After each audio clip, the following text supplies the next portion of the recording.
Hello everyone, আসসালামু আলাইকুম। সকলকে ফাতিমা 360 চ্যানেলে স্বাগত জানাই। আপনারা যারা আমার চ্যানেলে নতুন তারা অবশ্যই চ্যানেলটিকে সাবস্ক্রাইব করে দিবেন। আজকে চলে আসলাম আপনাদের সামনে নতুন আরেকটি ভিডিও নিয়ে। আজকের ভিডিওর বিষয় হচ্ছে উপবৃত্তি 2026 আপডেট নিউজ। আমরা জানি যে উপবৃত্তির টাকা বছরে দুবার প্রদান করা হয়, অর্থাৎ 6 মাস অন্তর উপবৃত্তির টাকা দেওয়া হয়।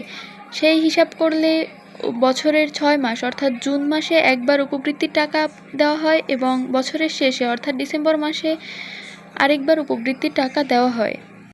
আমরা দেখেছি যে প্রথম থেকে পঞ্চম শ্রেণীর শিক্ষার্থীরা একবার উপবৃত্তির টাকা পেয়েছে, কিন্তু ষষ্ঠ থেকে দ্বাদশ শ্রেণীর শিক্ষার্থীরা এখন পর্যন্ত একবারও তাদের উপবৃত্তির টাকা পায়নি।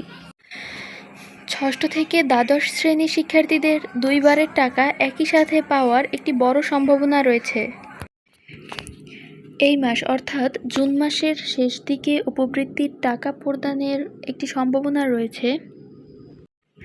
যেহেতু এই মাসে বাজেট ঘোষণা হয়ে গেছে, তাই এই মাসের শেষ দিকেই আপনাদের উপবৃত্তির টাকা প্রদানের একটি সম্ভাবনা রয়েছে। তবে জুন মাসে টাকা প্রদানের তথ্য এখনও একটি সম্ভাব্য তারিখ। চূড়ান্ত তারিখ ও অর্থ বিতরণের বিষয়ে সরকার বা সংশ্লিষ্ট কর্তৃপক্ষের আনুষ্ঠানিক ঘোষণা প্রকাশিত হলে শিক্ষার্থী ও অভিভাবকদের জানিয়ে দেওয়া হবে। তো এই ছিল আজকের ভিডিও।